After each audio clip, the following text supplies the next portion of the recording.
This is the Heritage Christian University of CMTI, Center for Missions Training and Information. We've got brochures for this too if you want them. Really what we do with this, can you flip again, sir, please?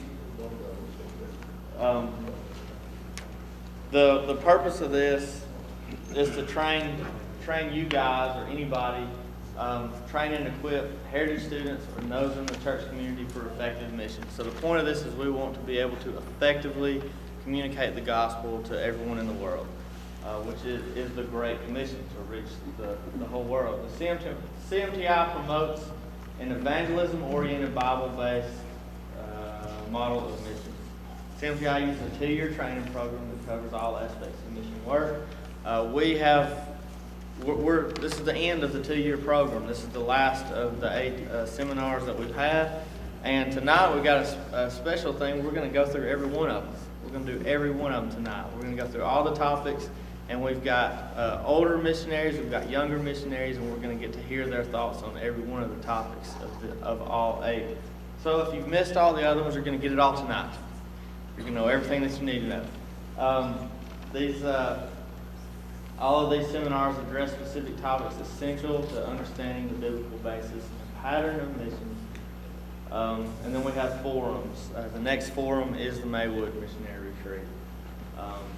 And if you've been to most of these things, you're going to get a certificate. So there's quite a few of you that have been to almost every one of these things. And you'll be getting a certificate down at Maywood, and only if you come down to Maywood. And the certificate's worth a lot, y'all. So anyway, thank you so much for being a part of this. I want to thank the school for letting us do this here. This is really good. We get kind of free reign to do whatever we want to do. Can you flip? Please, sir. Okay, we already saw it. Flip on to the next one. The first thing we're going to do is Daddy. I'm going to call him Daddy. Daddy's going to get up here. He's supposed to finish at 6:30, so you have negative 30 seconds now. So Daddy's going to talk to us a little bit about comprehensive mission plan development. Just a few minutes, and then we'll take a short break, maybe watch a little bit more of that movie. Oh, did I not even have that on? I'm just not talking. We're going to after Daddy talks, we'll take a short break, and then watch a little bit of the movie, and then we'll have the panel. But I guess I could give an introduction.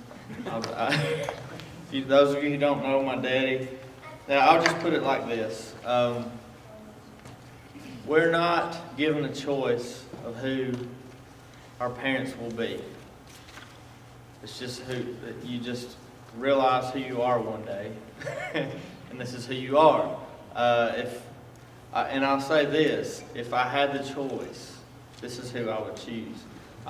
Especially with the mission that God has given us, to go into all the world. And Daddy has showed me to do that. He's taught me how to do that. He's taught me by his example, and he's taught me a whole lot, just telling me the different things. And we go in different places, and I'm constantly reminded that I could have been born to any of these families. I could be born into a Hindu family. Could have been born into a Buddhist family, an atheist family. I could be anybody, but I wasn't. By the grace of God, I was born into this family. And so the less you know, I think a whole lot of my daddy. And I think a whole lot of my daddy because he thinks a whole lot of his daddy. And I'm talking about God. I'm talking about, I think a whole lot about Jesus Christ. And so anyway, I can't think of anybody better to address this topic, not just because I think he's awesome because he's my daddy, but I think he knows what he's talking about. And so I won't talk anymore. I'll turn it over to Daddy. How can you talk after that? Okay, let me get this a little bit closer because I naturally have a real heavy voice.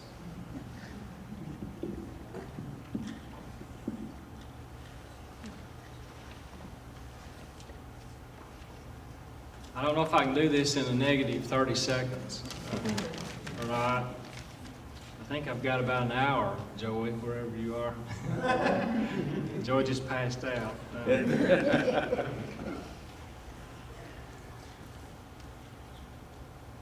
We're talking about doing as good as we can do with mission work.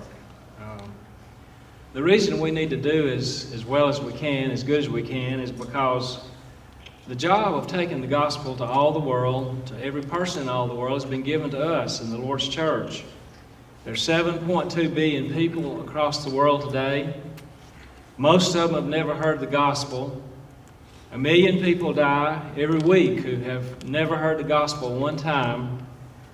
And when we face God in judgment someday, all of us here, I think probably every single one of us here is a child of God, is a Christian, we will be accountable, we will be held accountable for carrying out this mission of taking the gospel to all the world. We're allowing people to pass into eternity who've never heard. They'll face God with no hope.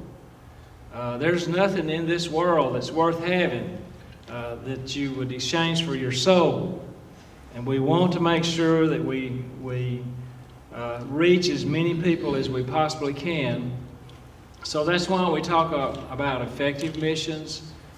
And tonight I want to say a few things about a comprehensive mission plan. If you want to know more in detail about this, we have a book back there on the table. It's called Mission Training Manual. And there's a chapter in there, it's the last chapter, that deals with the subject that I'm dealing with tonight and all the other things that we've talked about, and we'll talk a lot about some of these other things tonight. So I don't have time to go through it even in summary form, so I'm just going to hit a few high points. Anything worth doing is worth taking the time to plan it well. The Lord's church doesn't do a very good job of planning missions.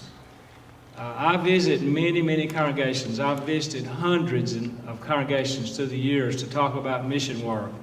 I've met with hundreds of elderships through the years to talk about missions, and I hear their thoughts, and I hear the thoughts of preachers and other workers in the church. And mission work is about the fourth priority most of the time, and I'm not whining. I'm not trying to whine tonight at all. That's just a fact. There are other things that come ahead of it, and maybe it's necessary for some of those things to be ahead of it, at least part of the time. I don't know. But we have to deal with the reality that mission work is pushed down in the priority list, and because of that, we don't do a very good job of carrying out this mission of going to all the world. The first thing that we need to understand is that everything done should be done as a part of a comprehensive mission plan. Young people, if somebody encourages you to make a mission trip, somebody comes and says, we got a group of folks who are going to go to such and such a place next summer, mostly college kids or high school kids, or anyone else for that matter. You need to know before you go on that trip. You need to know if that is a work that's a part of a comprehensive strategy. Every single thing we do, every dollar we spend, every trip that's made, every effort that's put forth for mission work needs to be a part of a well-planned, comprehensive set of things that will allow us to be efficient and effective in taking the gospel. Now, what makes it efficient and effective? Reaching as many people as we possibly can. I'm concerned sometimes when I hear about mission work projects where an individual goes someplace and they chew up $100,000 a year and they reach 5 people a year or 10 people a year or 100 people a year, something like that. I think intentions are good in those situations, but most of the time that's a very inefficient, ineffective use of our funds, of our personnel, of our resources. So, number one, make sure if you do anything in missions, that work is done under a good plan. Now, you don't have to do the planning yourself. There's about 40 of us who work together in our work all together. We have people who work with us who make a trip or two a year, and they prepare to teach classes. They don't do any planning. They don't have to worry about fundraising. They don't have to worry about a lot of things that I worry about, that I'm involved with. But they're a part of a comprehensive work, a work that involves ways to reach lots of people, ways to follow up on all those that we reach, looking at making our dollars touch as many lives as is humanly possible. Make sure that whatever you do, whoever you are trying to do mission work, that you join yourself to someone or some group that is doing an efficient, comprehensive work. You may not be a leader in work. You may not direct a program of work. There's many different roles that can be played. There can be cooperation between works. Jerry and Paula Bates are here tonight, and they have a huge work, and we have a huge work. Our work would not be comprehensive unless we work together with them. There's a piece of what we do in our overall spectrum of things that have to be done for this work to be complete and comprehensive and reach the efficiency levels that we want. It happens because Jerry and Paula Bates are doing what they do. But you can turn that around. Jerry and Paula Bates can say, if it wasn't for working with our work, our program would not be comprehensive, you see. There are people here tonight who travel. Some of you travel with us. Justin is here tonight from Double Springs. Justin goes and teaches. And he teaches classes a time or two a year.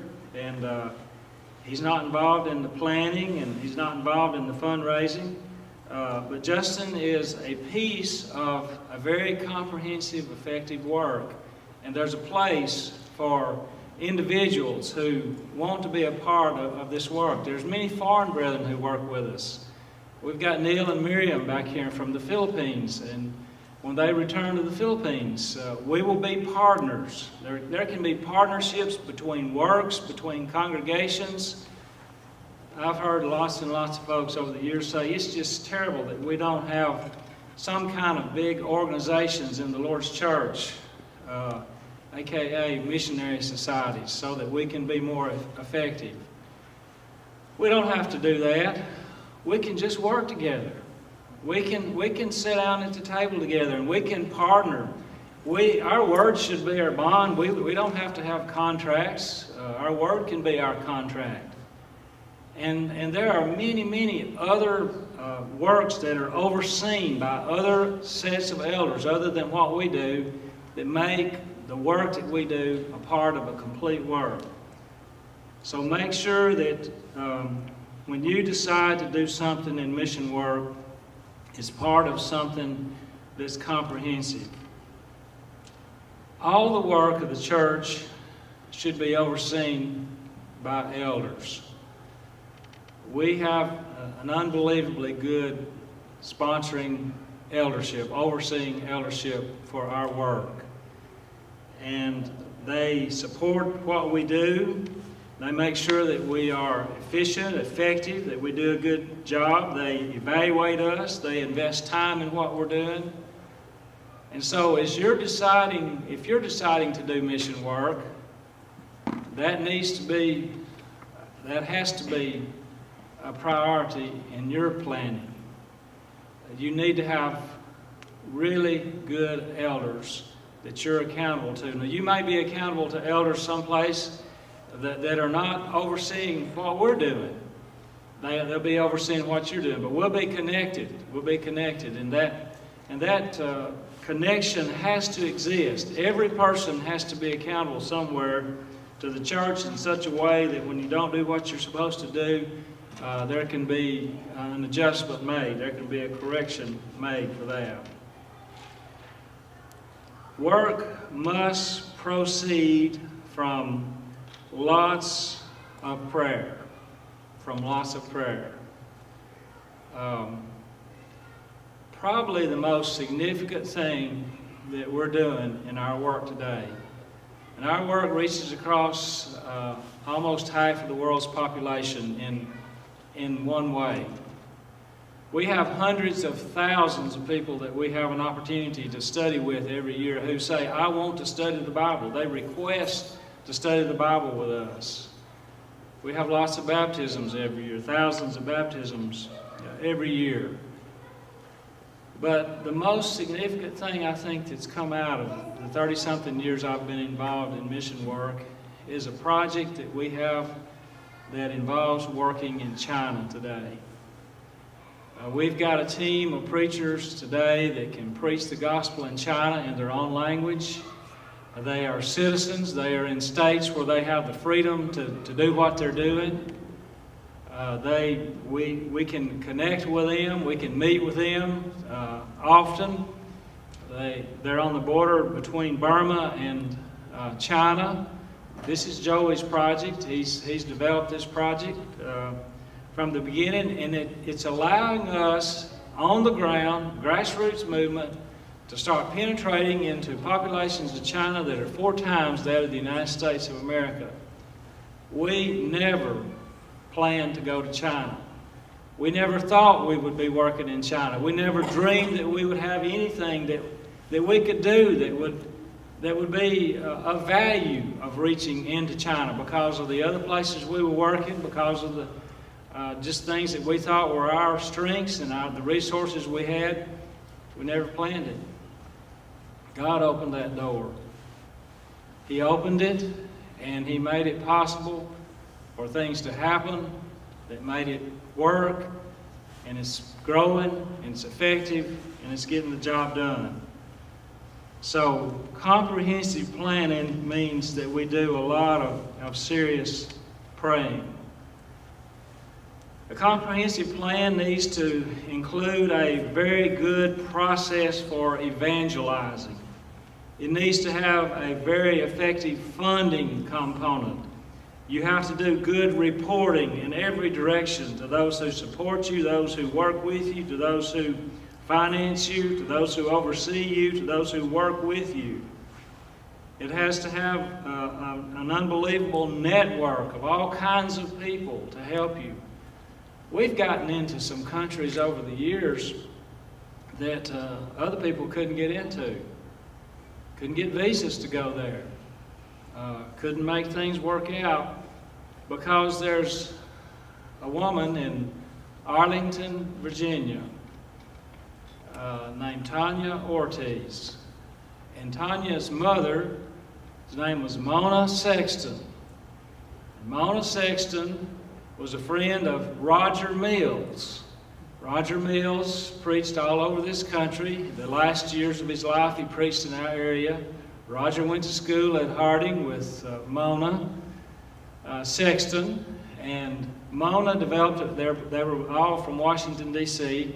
She developed a business to help people get visas to get into countries around the world. And then Mona died. She helped me for a few years. She died. She passed that business on to Tanya. And I've called Tanya many, many times and said, Tanya, is it safe to go to Burma right now? Is it safe to go to China right now? And she said, I'll find out tomorrow. And she goes to their embassy. And she knows people who work there, clerks in the offices there, people who are just everyday workers, and they're personal, close friends of hers. And she goes in and talks to them, and they say, well, you need to watch out for this. You can do this or this. We're not giving any visas right now, but give me your application and I'll make sure you get one. And we do. That's a valuable piece of our network. Roger Mills told me about that one time. And of course, we were doing our work and we were getting visas. Actually, at that time, I had a guy from Pakistan who helped me with visas. And I switched over from him to her. I could have just blown it off and not paid any attention to Roger. He was an older man who rambled when he talks, kind of like I do sometimes. But anyway, what a valuable piece of our network Tanya is today. Networking is so important in your planning. Being able to do research on fields, being able to evaluate your programs. Are you really using your money wisely? Are you efficient? Are there ways to do a better job? Honestly evaluating yourself are an important part of a comprehensive plan. If you were to look at what international companies do today, General Motors, Exxon, Shell Oil, Coca-Cola, Kentucky Fried Chicken, and McDonald's, and you can go on and on with companies that are all over the world today. They're not just in America. They're international companies.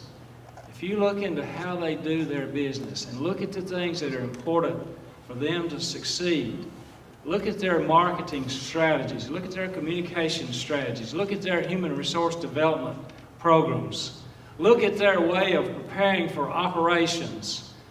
When you go to India and go to McDonald's and buy a hamburger, you don't get any beef, but McDonald's is doing real well in India, selling hamburgers that don't have any beef on them.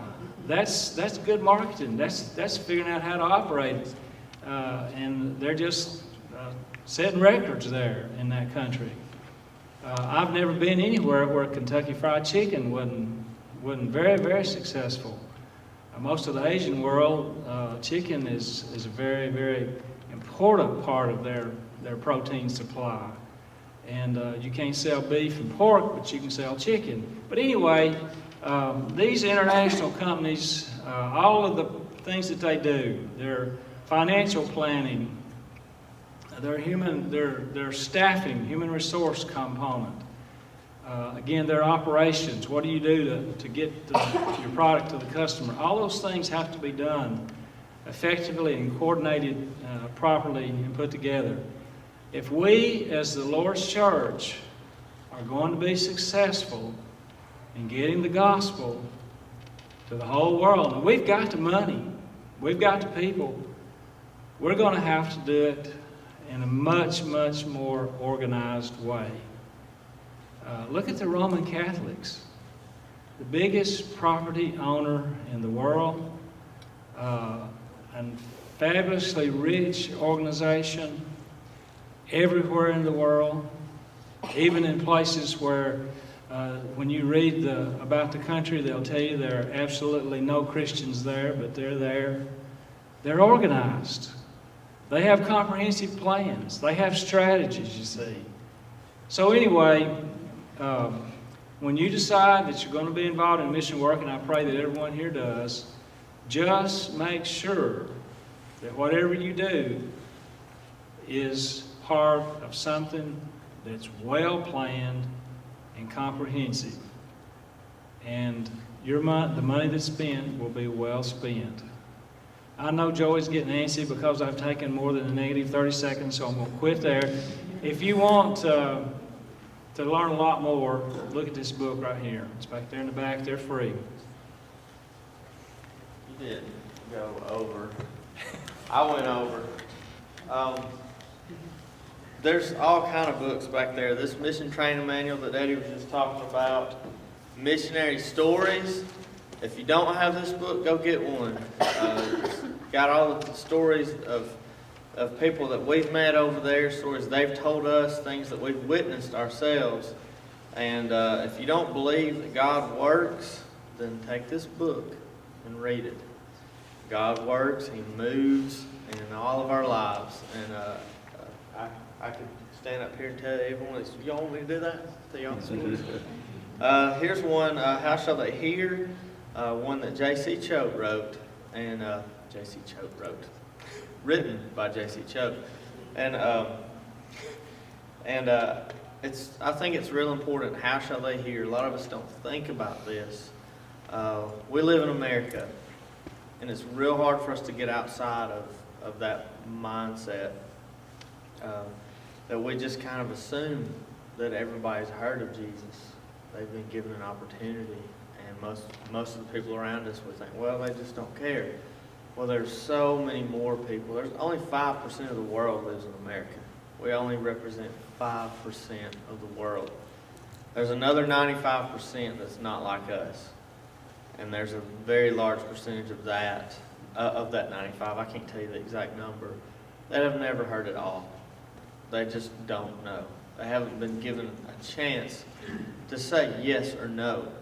And so how shall they know, how shall they hear, except they be sent? So there has to be people sending missionaries. You have to actually go to these places.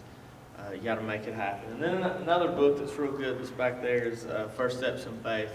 Y'all pick one of those up. If any Heritage students, if you hadn't had my class yet, you'll get one now because they're free right now. And I require this. Jeremy required it when he taught it, Prep for Missions. So if you're going to be taking Prep for Missions, get this. And if you just want it, go get it. It's a good book.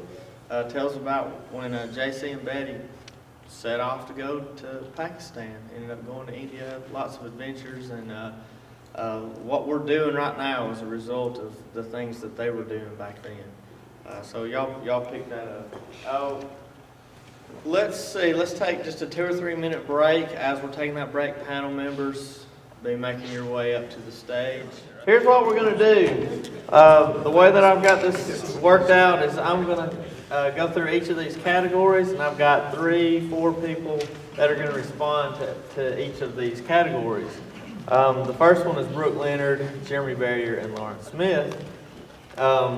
Brooke is not feeling well, so Jake is going to answer on her behalf, and she texted her. Okay, so I try to tell everybody just talk for 2 minutes each.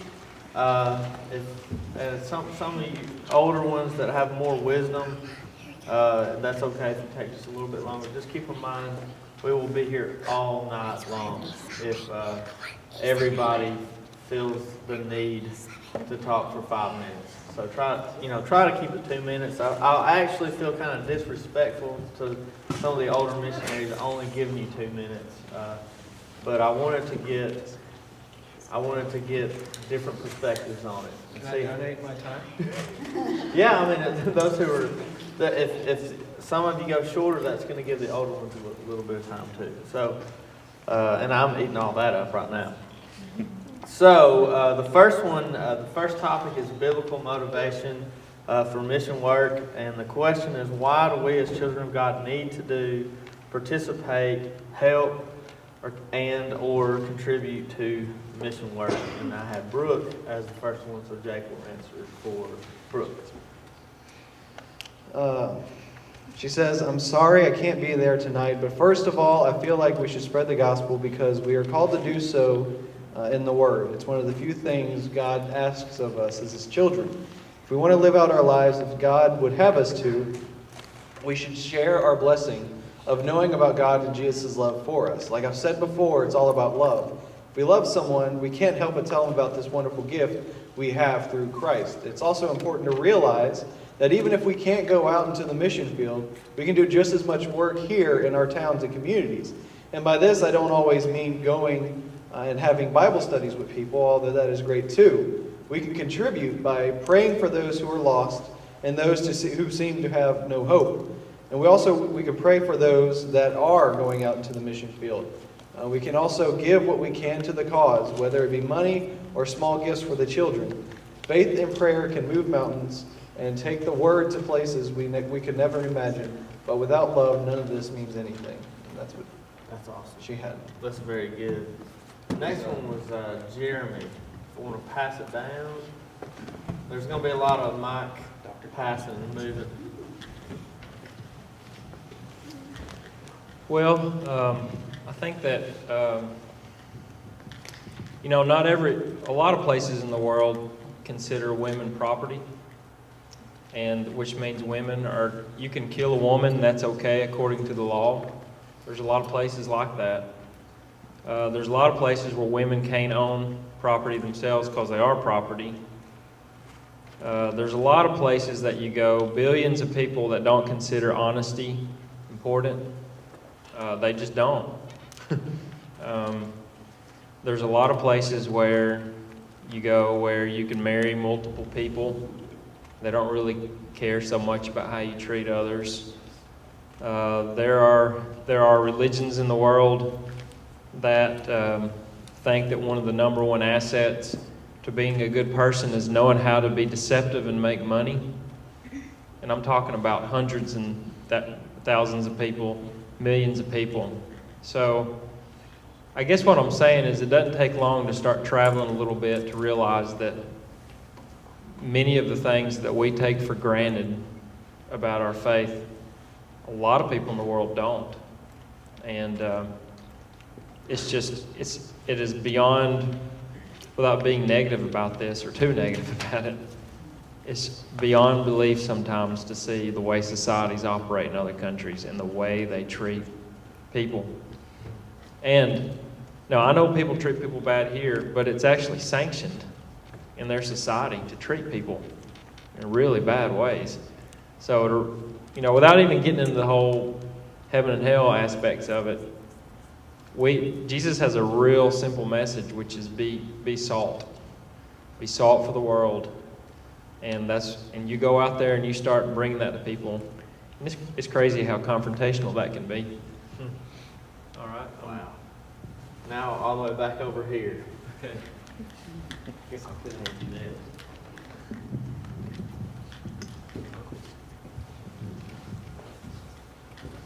Okay, I appreciate getting asked again to do this. I couldn't tell if I didn't do a good job last year. I just had a time to redeem myself. So, the motivation to mission work has to be love.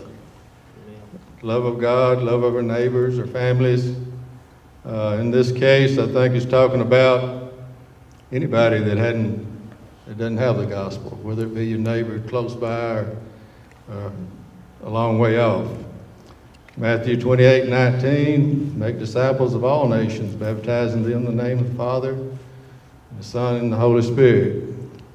The early church started out in the local area, Judea, Samaria, Jerusalem, all the surrounding parts. And Romans 10:14 says, how can they hear without a preacher or without a teacher? So that makes us on every levels. Everybody can't consider themselves a preacher, but they can teach. We do teach. We teach in we can teach in a formal way, or we teach by our actions, our character, the way we do things, and our appearance should be a teaching tool anyway. We wear a name, Christian. It's an honor to do this. We should try to be of the character that we should, and it carries responsibility. Preparation. I think it's good to start when you're young. Attending worship, Bible classes. We have a lot of youth here tonight. Youth activities. Do things that are healthy. Do things with your spiritually healthy. Do things with your peers that cause you to keep your convictions. That you might. Our young people are sometimes even in their activities they teach their peers. They baptize them. The Apostle Paul thought it was important to take young men with him on his trips. Barnabas. He took Timothy and Titus, John Mark, and some of the letters they wrote and so forth. They're still valuable to the church today. And what can you do? You can pray for our missionaries. You can encourage them when they visit your congregation or wherever. You can contribute.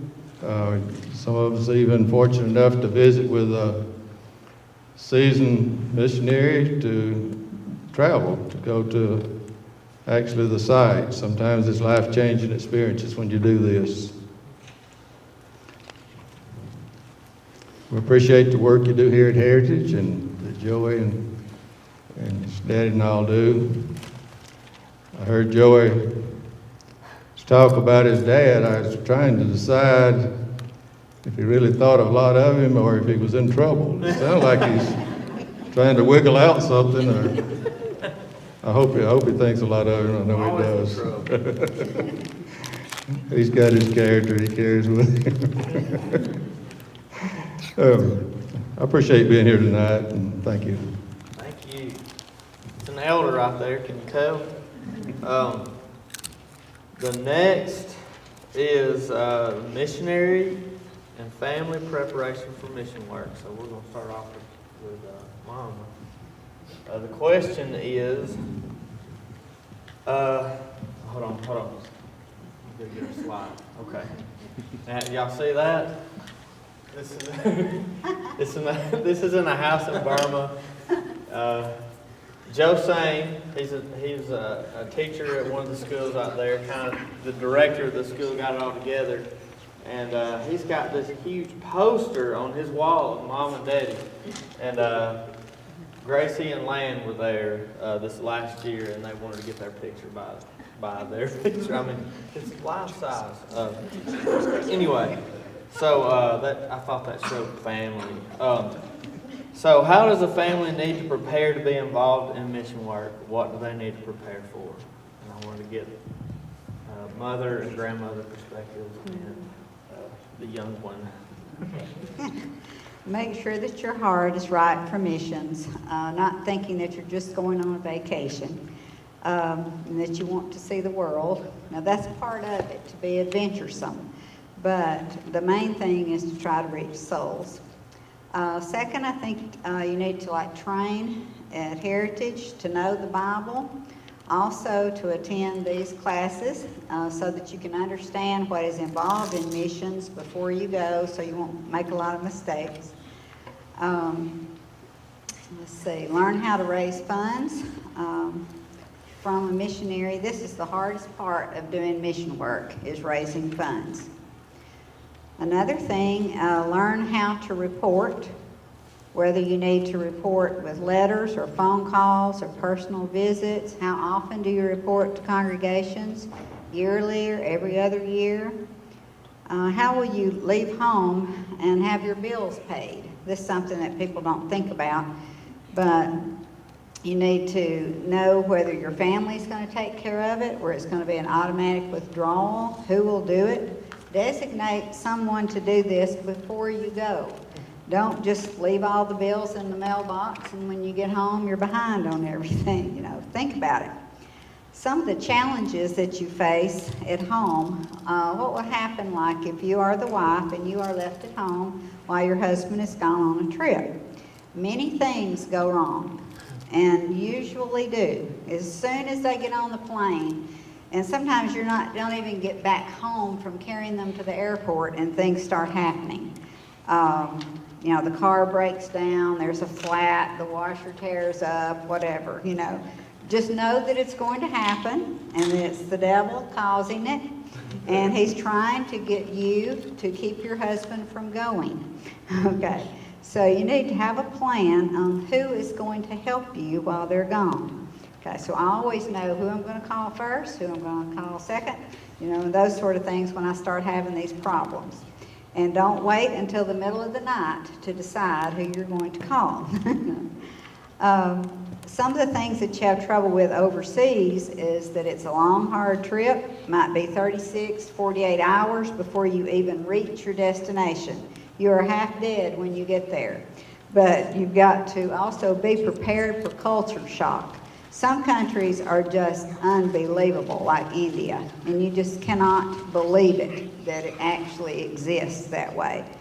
I had seen 1 million pictures, watched videos. I was a geography major, but nothing prepared me for India. You usually hit the ground running. There's no sleep. You're tired. You might get there at midnight, 2 in the morning. You have to get up and start teaching. Sometimes you'll teach, or in your husband's case, preach 3 times the first day, and you don't get a break. Also, be prepared for questions that you haven't studied, and you don't know the answer to it. Don't feel ashamed or embarrassed to say, let me think about that for a little while. It's better to do that than to answer something that is not correct. And they understand it. I mean, you just can't keep everything in your head that you need to know. Let's see. I guess the main thing, I think, to prepare your family is to make sure that everyone wants to go, that they want to be involved, that they will help. If if your husband is gone, make sure that the kids will help you, with things. I have seen cases where they discussed doing mission work with the children. One of them did not want to do it. The family went ahead with it. And then that child never did recover. Sometimes they turn to drugs. I've seen some that, either committed suicide or tried to because they felt like they were being taken away from their home and their friends and all that. So when you decide as a family to do mission work, make sure you consider what the children think about it. And the age of your child has a whole lot to do with it. Sometimes they're too young or they're too old. Like they're a teenager. It's a hard time if you, want to leave and go for a long time. But most of us, in the case that we're talking about now, are doing short-term missions. I have to prepare to tell my family about going, especially my grandparents that don't do mission work, because they didn't grow up revolved around this kind of work. And it's hard for them to watch their oldest grandbaby, not to mention their favorite, go to different countries. And them not knowing what's going to happen, they don't know what the country's like or if it's safe. So you have to be ready to tell them. And you have to prepare by practicing your lessons and what you're going to say. And you also have to be prepared to take away things or add extra or add whole new lessons because you never know if you got to do extra stuff. I have to prepare myself for when I'm over there not to have a panic attack because I need my mama. You have to prepare your heart too whenever you see kids over there or children or anything over there that you can't help or they're less fortunate. And you just want to help them with everything, but you can't. And you can give them what you can, but yeah. You have to prepare yourself to see things that are very sad, like Buddhist temples. When you see all those people pouring themselves out into those idols, and you know those idols can't help them, you want to just share what you know with them. And it's very sad. You also have to prepare yourself for when you leave to come home, because leaving is probably the hardest part. And you might see them again, but you might not see some of them again. So it's kind of hard to know that and have to leave them. And you have to prepare to not be able to go back whenever you want to, because my daddy's going back this spring in 2 weeks or something. And I can't go. I really want to, but I know I can't because it's dangerous. And you just have to prepare to let yourself know you can go back when you can. You can't when you can't. Very good. Woo! Okay. World religions and cultures, very similar to something that Gracie just touched on. Bill Bagents will be the first while you're passing. You got the mic? Oh, okay. I'll be second. Jake can go first. Now the mic is right there. How do we deal with, react to, or respond to other religions when on the mission field? Something that Gracie was just talking about, going into those Buddhist temples. How does it feel to see other religions that are so prevalent in these places? Well, first off, those were extremely wise words. Because I will say you have to prepare yourself. The reaction should come from your preparation of knowing where you're going.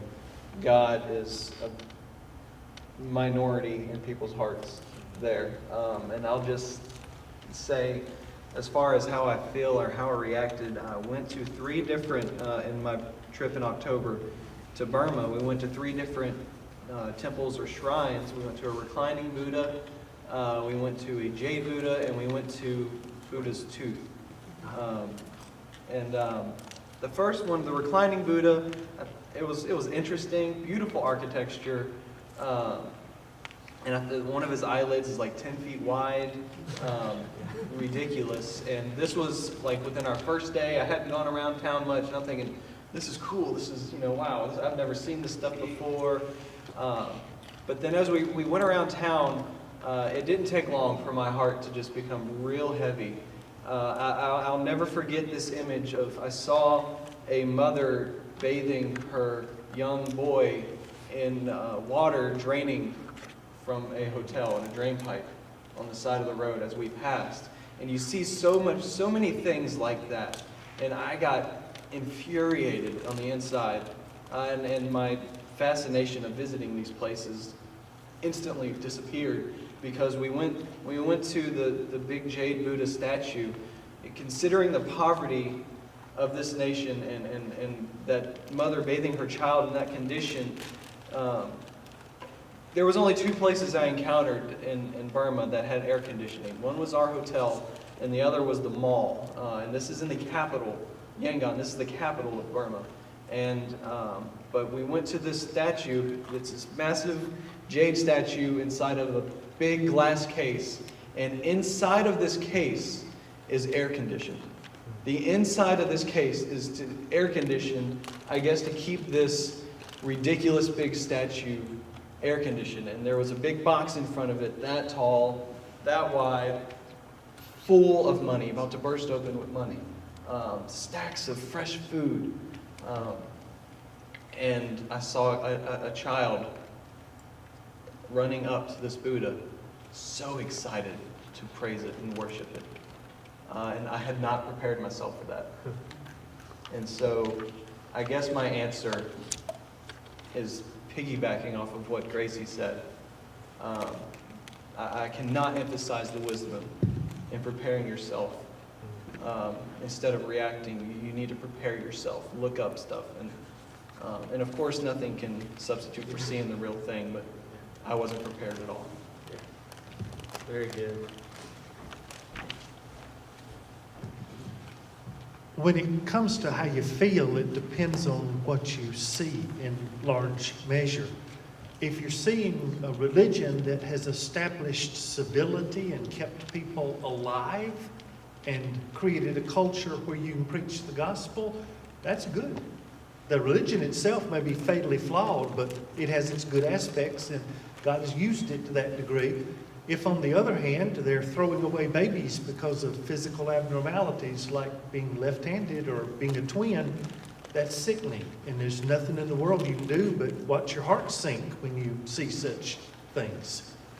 One of the biggest things about other religions in my limited experience has been prepare yourself, like Jake says, read and learn, and then expect to be surprised. If you expect Buddhism, Hinduism, Islam, anything else to be monolithic, every Buddhist believes exactly alike and does the same things, way no.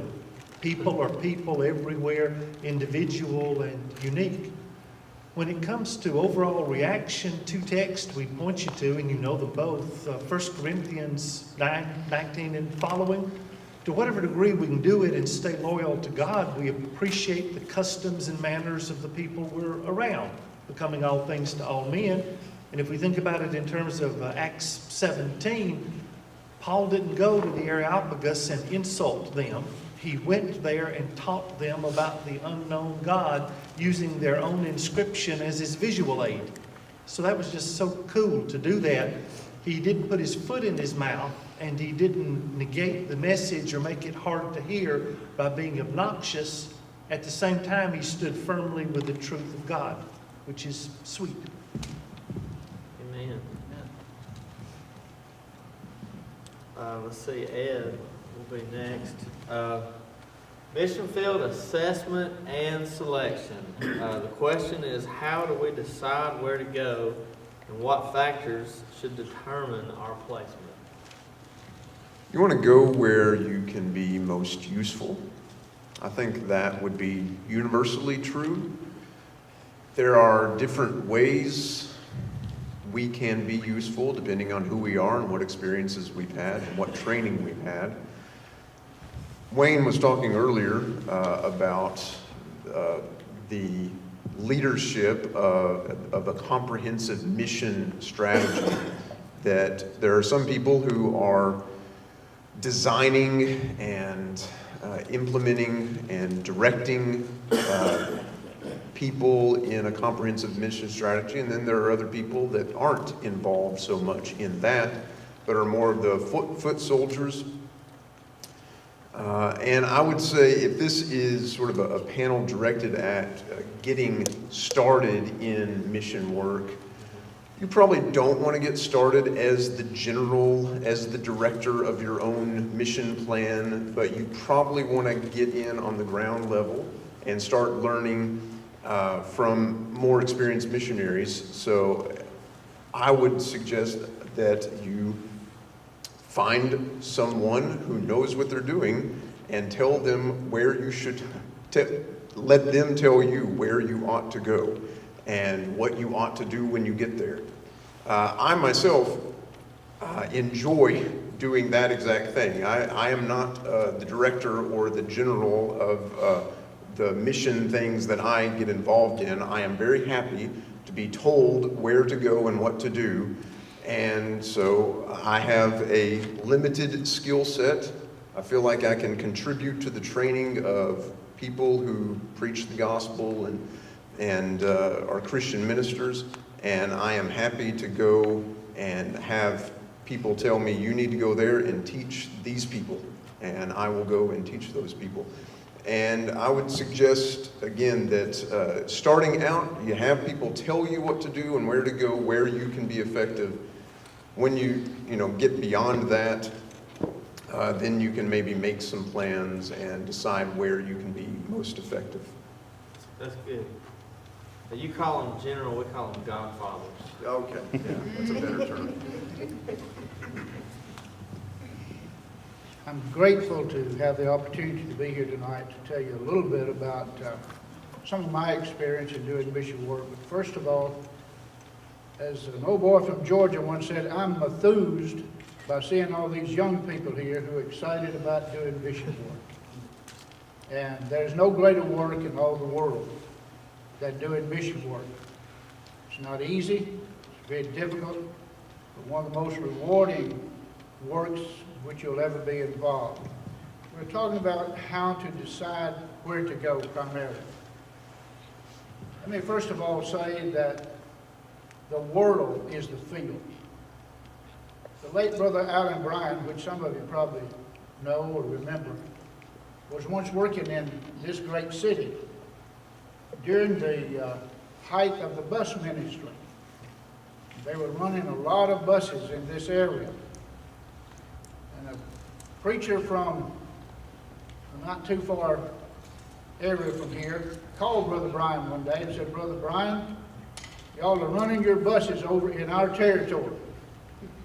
Brother Bryan said, Jesus said, go into all the world and preach the gospel. Where are you calling from? So the gospel is to go into all the world. First of all, in helping you to decide where to go, as Brother Wayne pointed out, it needs to begin with prayer. And I want to make a statement, not to be critical, but I want to make a statement. And I made this statement at one of our forums earlier, Brother Wayne. And the guy followed through on this, and he called me a few months after that. And I'll tell you the results in just a moment. The statement is, our brethren in the pulpits who are leading prayers in our assemblies, most generally today, are not praying for the lost.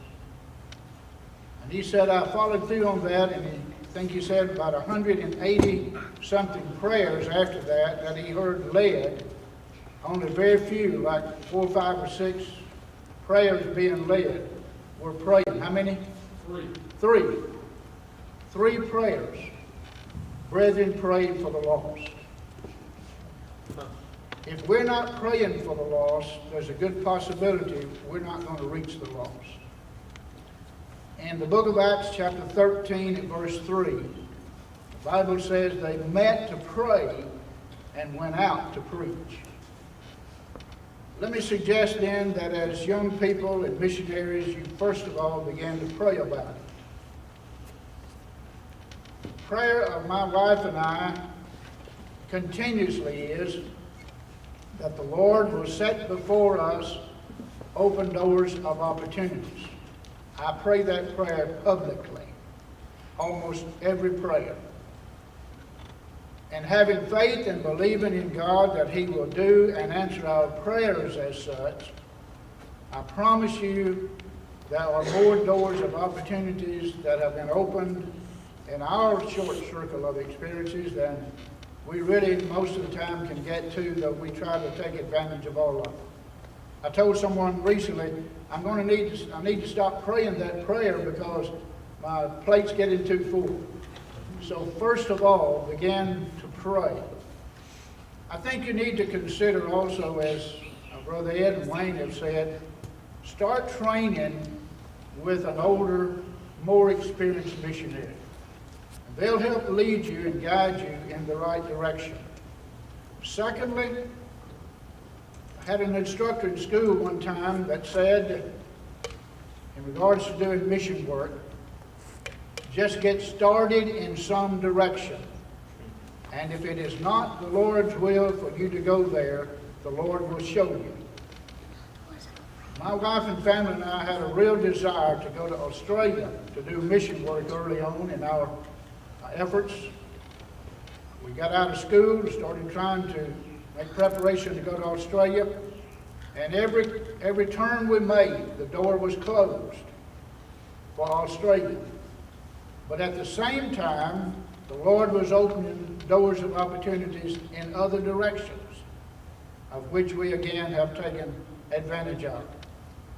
I think, as again Brother Wayne said, we need to consider the need.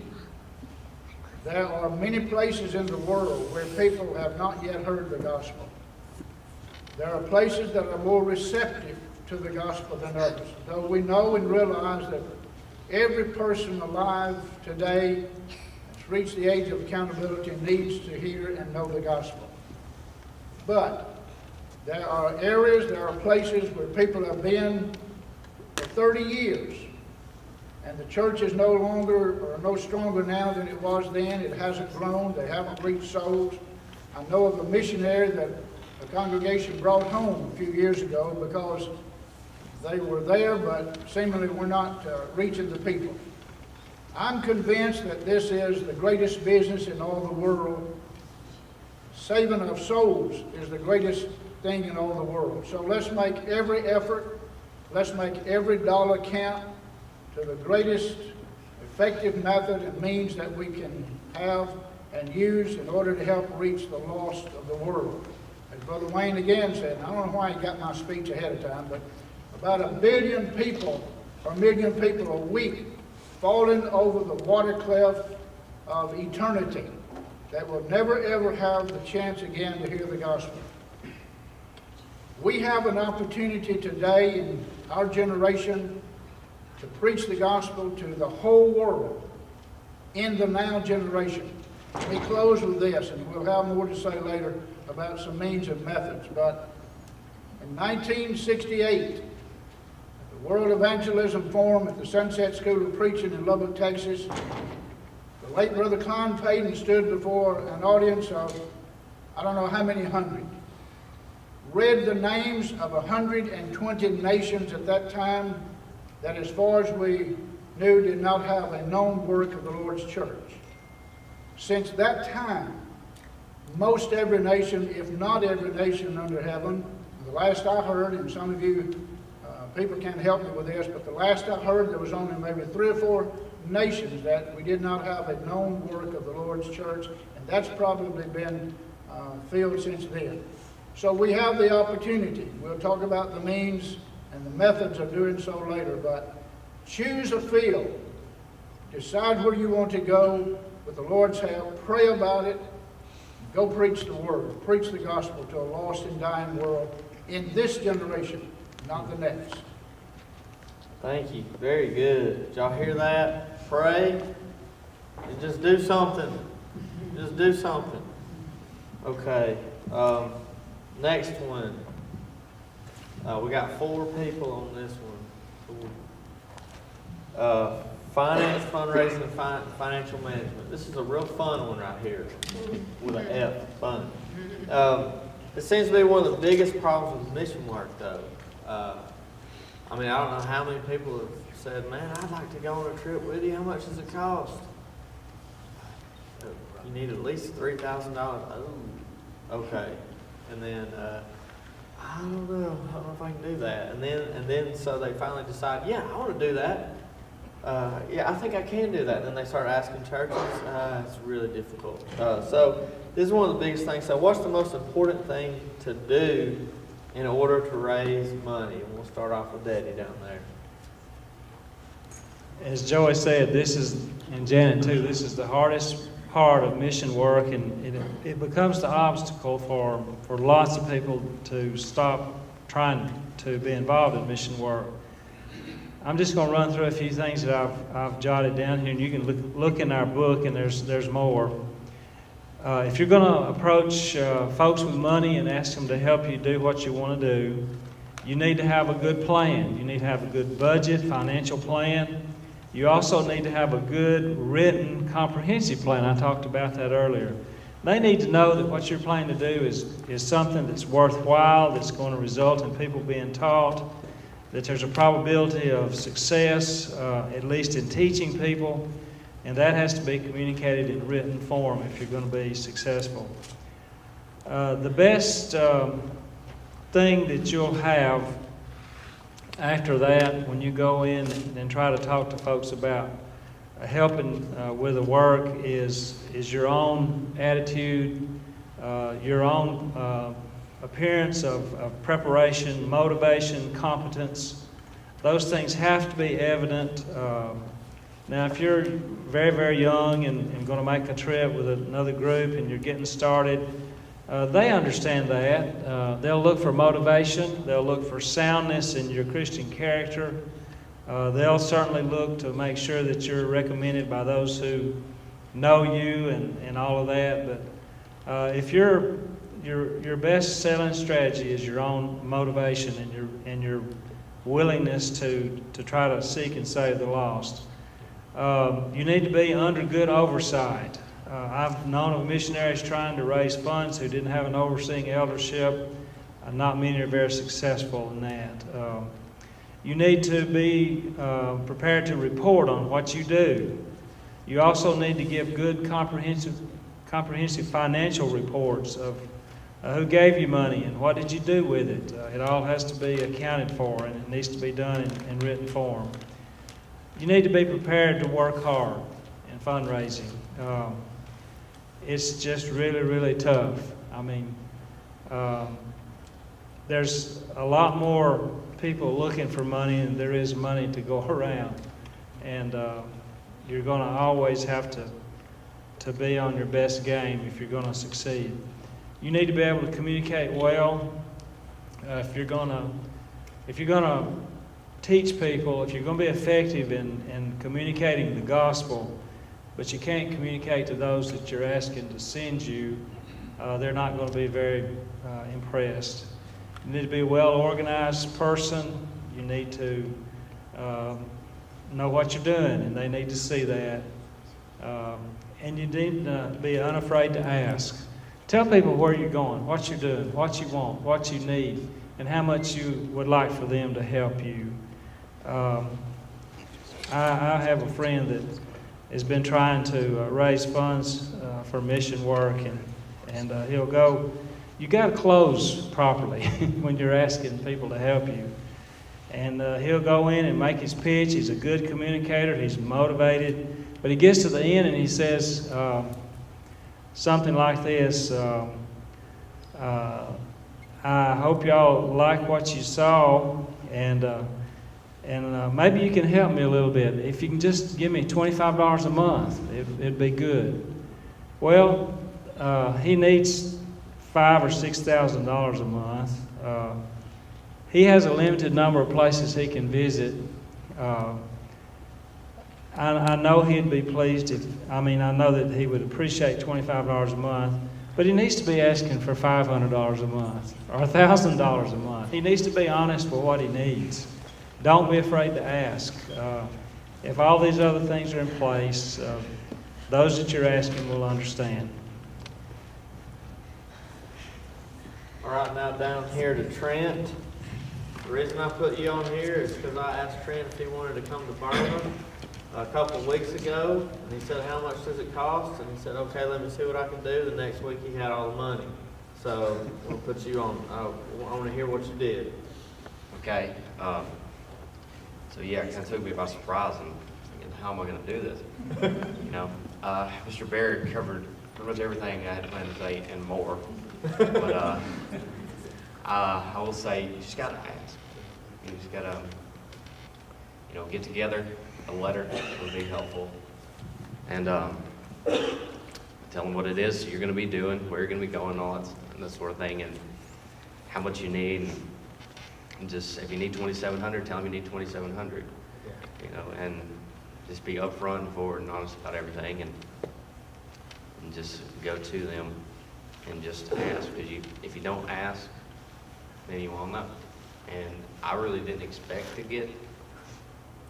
be able to raise the funds as I did, but I just went and asked, and God blessed it, and it happened. So just get out there and try. Yeah. Amen. Okay. Yeah. That's about all.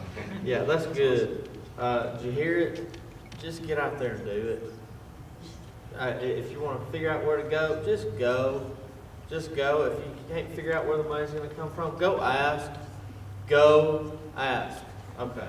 All right. Now it's Mama.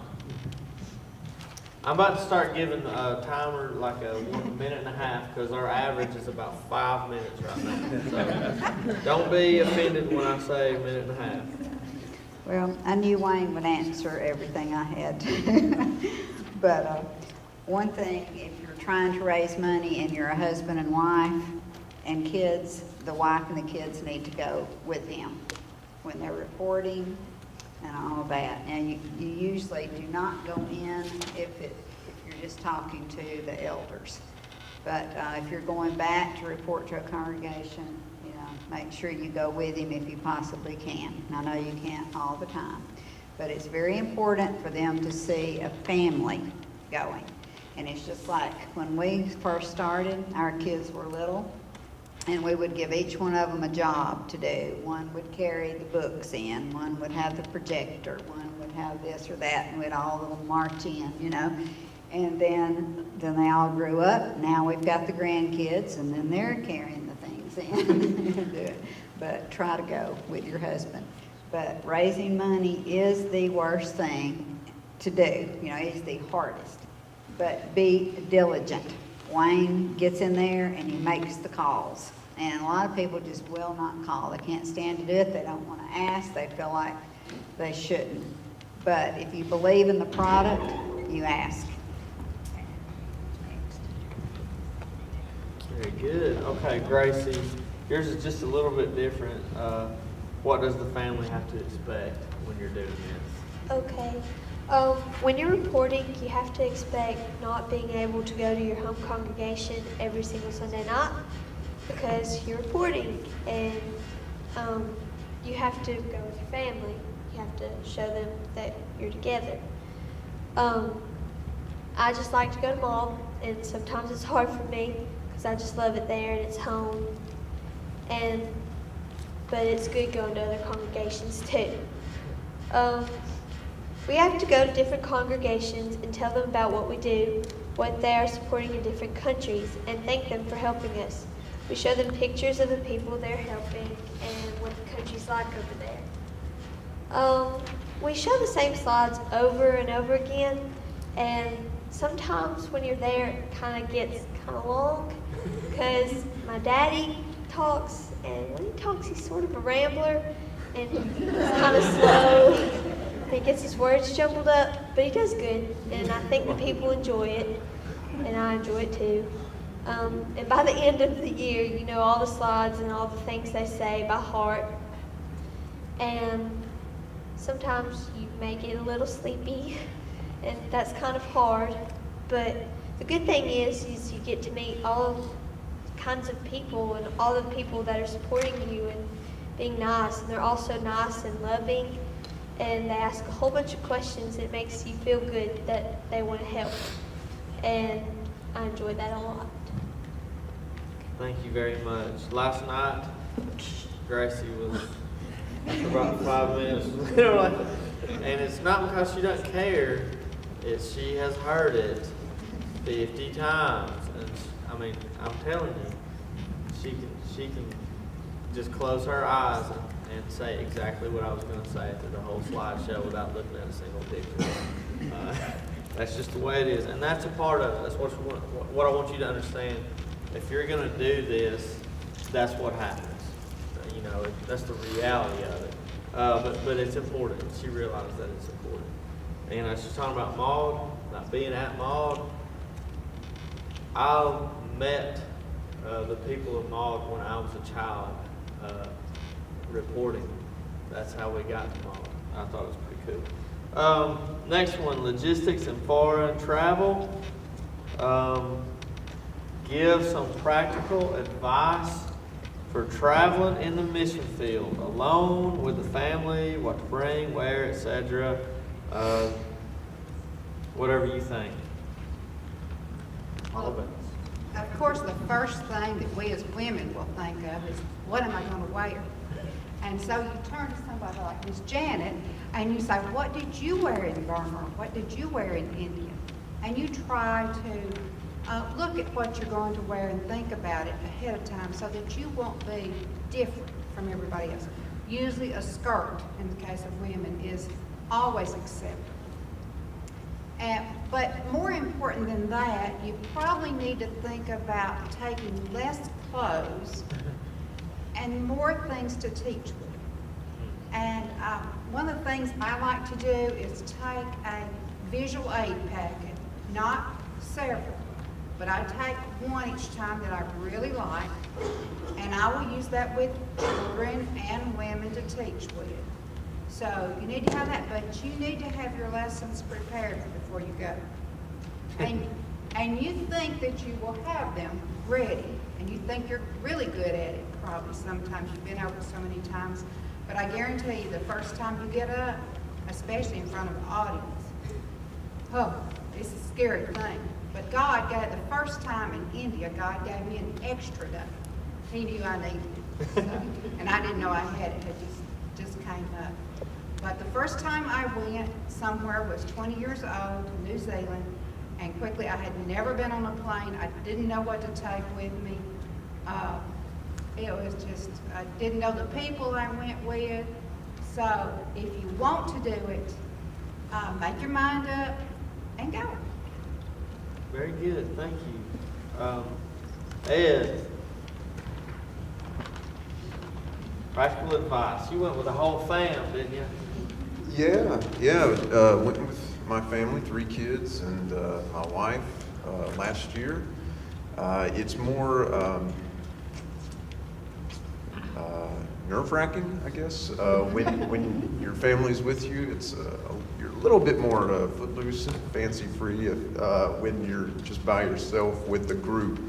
But when your kids are there, you got to watch out for your kids. So, young people, don't take your kids with you the first time you go. I would go somewhere first and scope it out before taking the family with me. Another thing I would say is when you're new, you should not be going anywhere where you don't know somebody who has already been there and done the exact same things you're about to do. So there should always be somebody that you know that you can say, as we just heard, what did you wear, what did you take, where did you go, what did you say, what did you eat, what happens when you can't stand to eat that thing. All of those things you should be able to ask this person that you know. Don't be adventuresome and go off by yourself somewhere. Always go somewhere where, when you're new, where you know somebody who's already done exactly those things. And then it's probably helpful for missionaries if they are sort of rugged types who can get along in any circumstances and don't have any trouble sleeping under any circumstances. I am not one of those people. I am very sensitive in my sleeping, and so I'm not going to recommend it, but this is what I take Benadryl. I dope up, and that's helpful. All right. Very good, thank you. Brooke, so Jake will take hers. Oh, did you want to add something? May I? Yeah, you can. A practical principle that I follow, and I'll be very quick. Yeah, that's fine. I live by the motto, if you can, do. You don't know how far it will be before you get the next opportunity to have a drink of water, or go to the bathroom, or take a nap, or do any number of things. In many places where we go, it's a long way from here to there. You don't really know what to expect. If there is some necessary function that you can perform and you have the opportunity, do it. Amen. Amen. Thank you. That's what he said. Brooke says, as far as what to bring, it just depends on where you're going. And as I'm reading, a lot of this is kind of in the context of Burma, because that's where she's been. Take into account the weather, like in Burma, there's a dry season and a rain season, but both are extremely hot. In all caps, don't go there without mosquito/bug spray, 5 exclamation points. Also, make sure you bring really crisp new bills, or they won't transfer over into a different currency at a good rate. It's also a good idea to have a specific bag in which you keep your important documents, passport, visa, ID, money, so that you always know where that stuff is, and keep it on you at all times. Also, make copies of those important documents and put them in a different bag in case the others got misplaced. Make sure you weigh all your luggage before you leave to go to the airport to avoid paying extra. And when you arrive, try to carry your own bags if you can. Otherwise, locals may grab your bag and expect a tip for helping you. Lastly, make sure you research the culture. Like in Burma, most women wear skirts. It's not wrong to wear pants, but you will feel more comfortable and fit into the culture in a skirt. Also keep in mind, modesty by their standards. Modesty is a good trait to have anyway, so consider this practice. And I'll just throw on there a neck pillow for the plane. Yes, not all of us are blessed to just be able to, I hear that when you get on a plane, 14, 15-hour plane, you're just dead in the first few minutes. Yes. We're not all blessed like you, so I will bring not move a neck until pillow. we hit the ground.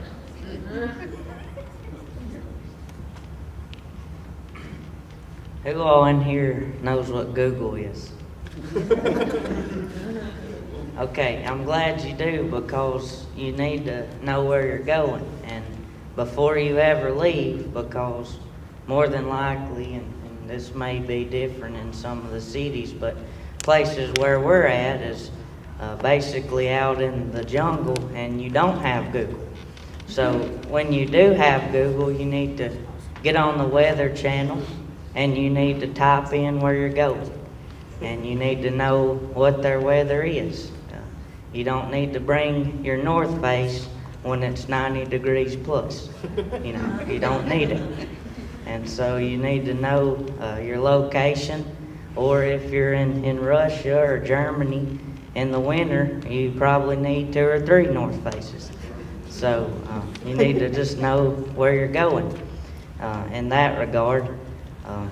Also, what Jake said, you need to have all your documents on you, because there are instances which it didn't happen, but it almost did.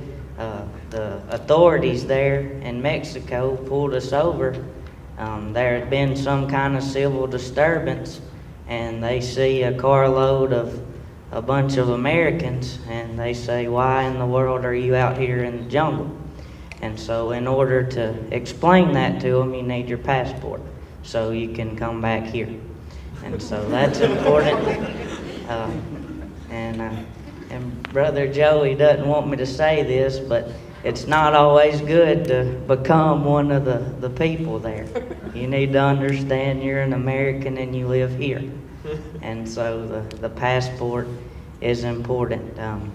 And so some advice I would say is, my dad was a Marine, and their motto is adapt and overcome.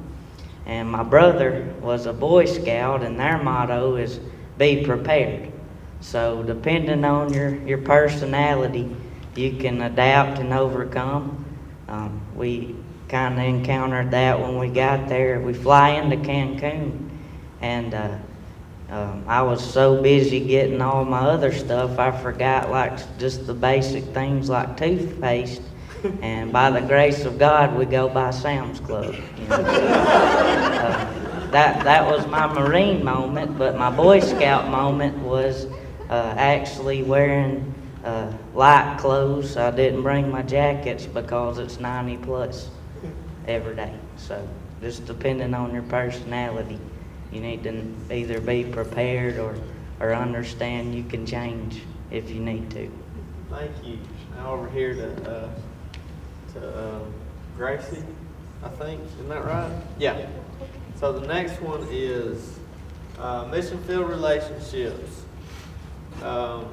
Why is it important to develop relationships with the locals?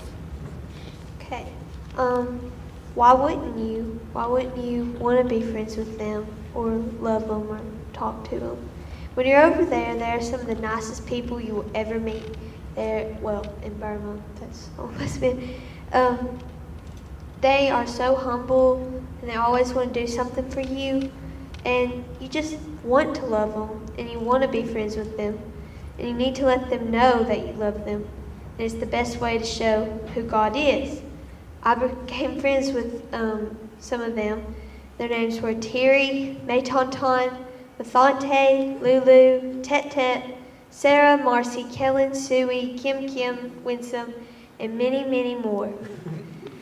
When you make friends with the people over there and show them who God is through friendship and love, then you have hope for the people in the Buddhist temples or all the people over there who don't know who God or Jesus is. You have hope that your friends will tell them about God and teach them and love them. Thank you very much.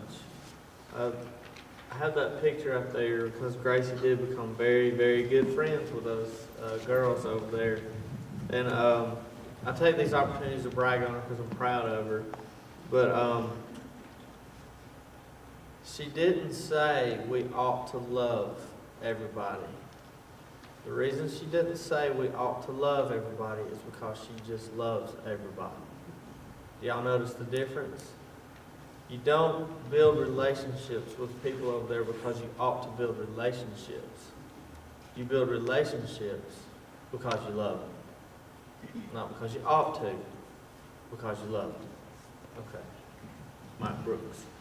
If a certain former late-night TV host were a Christian missionary, I suspect if he were asked this question, he would make a list. So I'm going to propose David Letterman's top 10 reasons why we ought to have relationships with local Christians. Number 10, locals know the good places to eat. Number 9, loneliness is not any fun. Number 8, it is uncomfortable to be a stranger in a strange place. Number 7, one person is vulnerable and limited. 2 or more are much stronger and more capable of doing the work. Amen. Number 6 reason, everyone needs someone to watch their back. Number 5, locals can vouch for us to our audience. Our local relationships are our best references when we try to accomplish our work. Number 4, locals know how to deal with local conditions.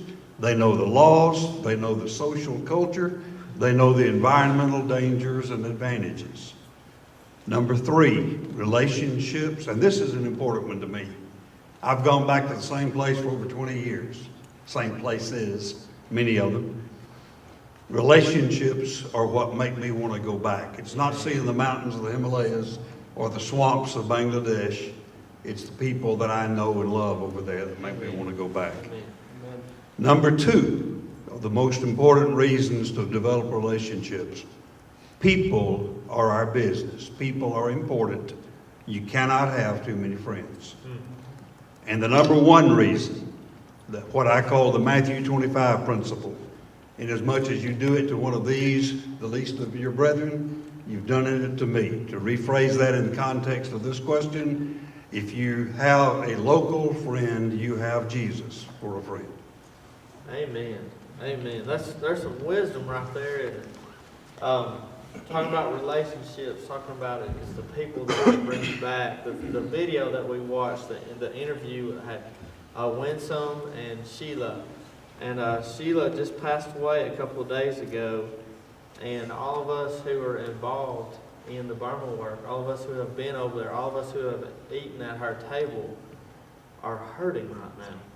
And that's why I showed that video. She's a great godly woman, and that's what it is. It's the people. Every single one of us, when we got that phone call, we're trying to figure out how we could get over there. You know, how we could all get over there right then. And so it's people. It's the people. Okay, I'll stop talking about that. Biblical pattern for missions. Ed is the first. Will the biblical pattern even work today? And does anyone even use this pattern?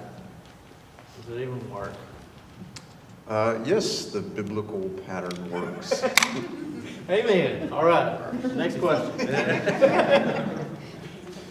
It has to. We are a part of the biblical religion, and that's why we're here, is to spread the biblical religion. We have biblical motivation. We want to connect people to Jesus because we recognize Him as the way and the truth and the life. We have a biblical commission. The church has been given the responsibility for preaching the gospel to all creation, of being ambassadors for Christ, of representing Christ in this world. And so we have that commission, and we have the biblical message that God has sent His Son to save the world, and there are certain things that we do as a response to that offer of grace. And so as we enact and embody that biblical message, we are following the biblical pattern in that sense. And so yeah, we are, those who are doing that are doing that. Amen. Yeah. Trent's got the next.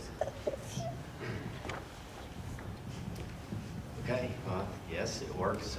In preparation for Burma, I've been learning about church planting and this sort of thing. And I was just learning today. Sorry about that. That's all right.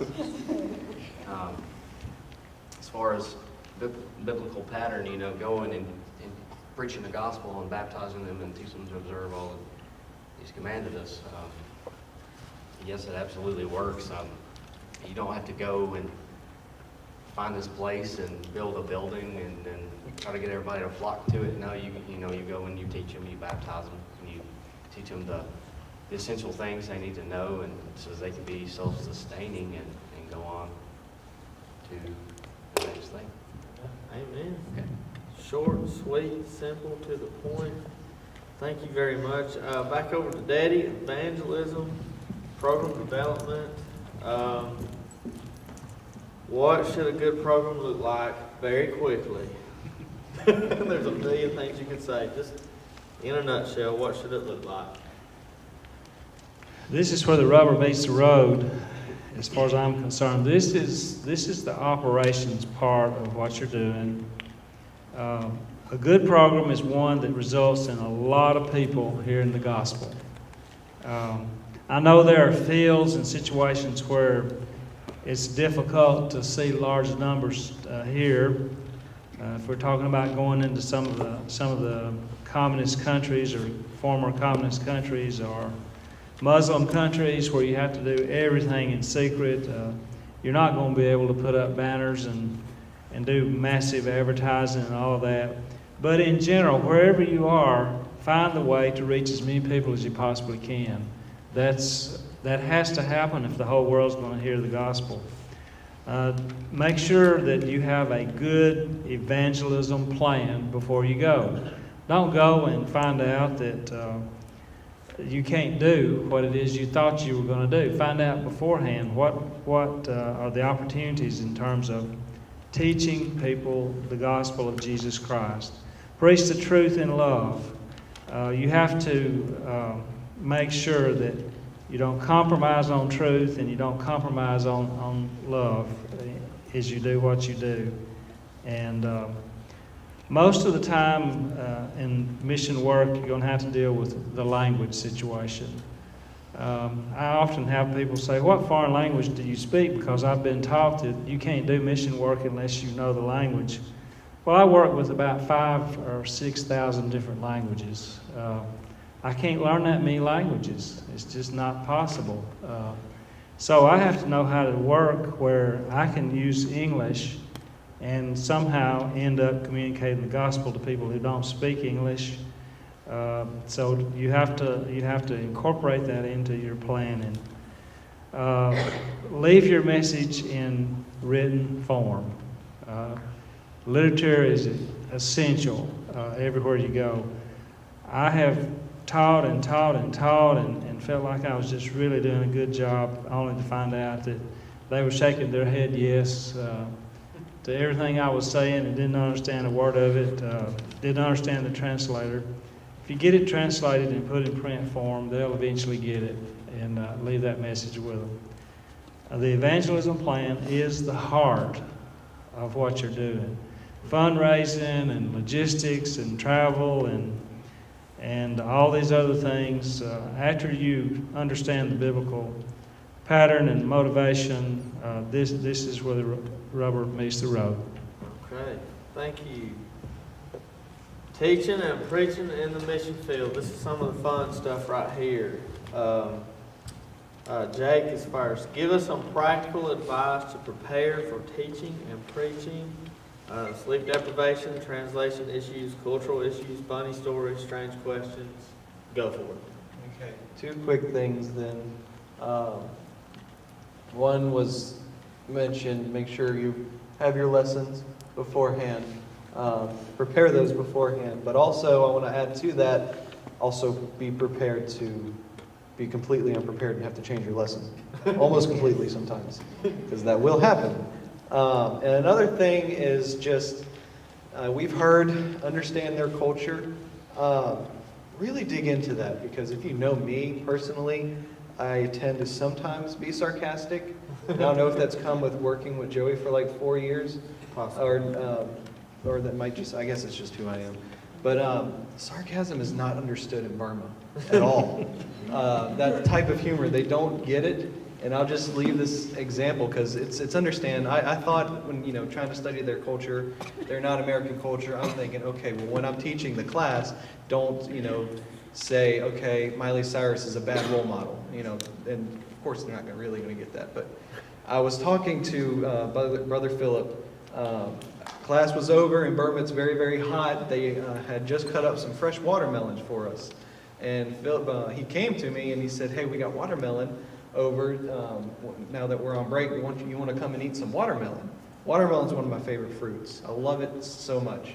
But me being the goober that I am, I was, in a sarcastic way, I was like, okay, well, if I have to, if you're just going to twist my arm about it, I guess I'll eat some, Philip. And he looked at me and he said, oh, no, Brother Leonard, you don't have to if you don't want to. I'm just kidding, Philip. I love it. But, really dig into their culture. So, yeah, that's my short nutshell answer. Very good, very good. Who's next?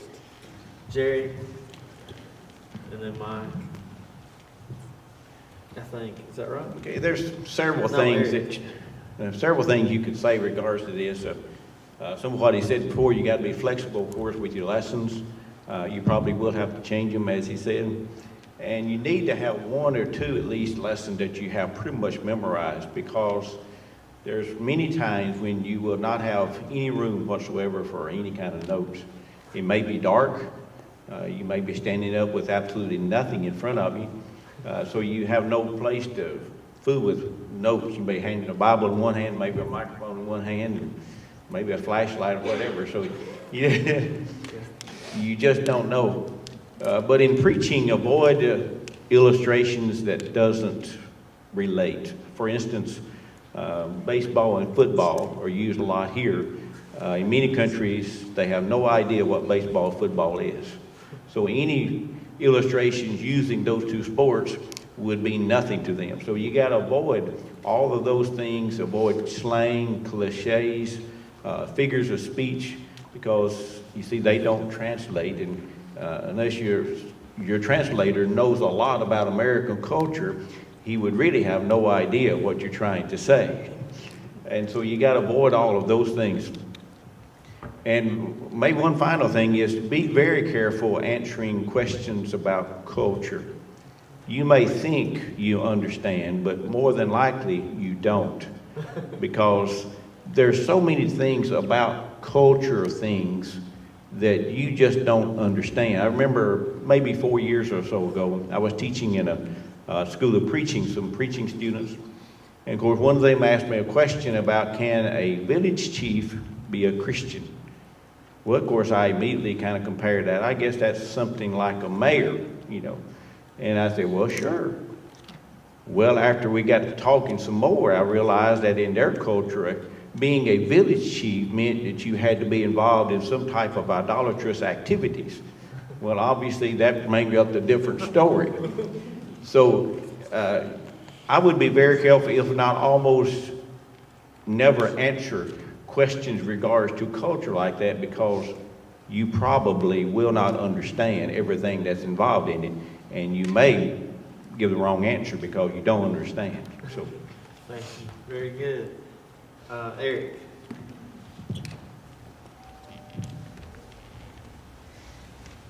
The translator is your friend. It's not a preaching competition. He's not going to try to outdo you. He's your friend. He's going to help you. And the reason he's going to help you is based on what congregation we go to. I know it's Mexico, but the majority of the people are Mayan Indians, and they're descendants from that type of people, that culture. And so they're going from English to Spanish to their own Mayan language. And Felipe, the guy we work with, a lot of his sons preach in Mayan. And so most of the time when we get done, they go to their sons to understand what we're saying. And so the translator is your friend. He's not trying to out-preach you. He's not trying to compete with you. And based on what has already been said, you need to understand the surroundings. We had one instance where we were talking about faith and works. And he said, if you do a lot of works without faith, it won't amount to a hill of beans. Well, we're in Mexico. What do you get at the Mexican restaurant? Rice and beans. Okay, so Mexicans like beans. And so when we say it don't amount to a hill of beans, he stopped and said, we like beans. You know, and so you have to understand things like that and be careful with your illustrations. Thank you very much. Yeah. I forgot to mention, as far as translator goes, when I said be prepared to change, also, if you're working with a translator, cut your lesson in half, because that's probably as far as you're going to make it. Yeah, definitely. Yeah, that's very good advice. training local workers in the mission field. This is going to go hand in hand with the last one, with teaching and preaching, but the emphasis will be on training local workers. Mike Brooks will be first. Why is it important to train workers in the mission field? Why do so many missionaries choose not to do this? Very quick, 2 points on the first part of that question. Number one, and most importantly, that's God's plan. All of us know about 2 Timothy 2:2.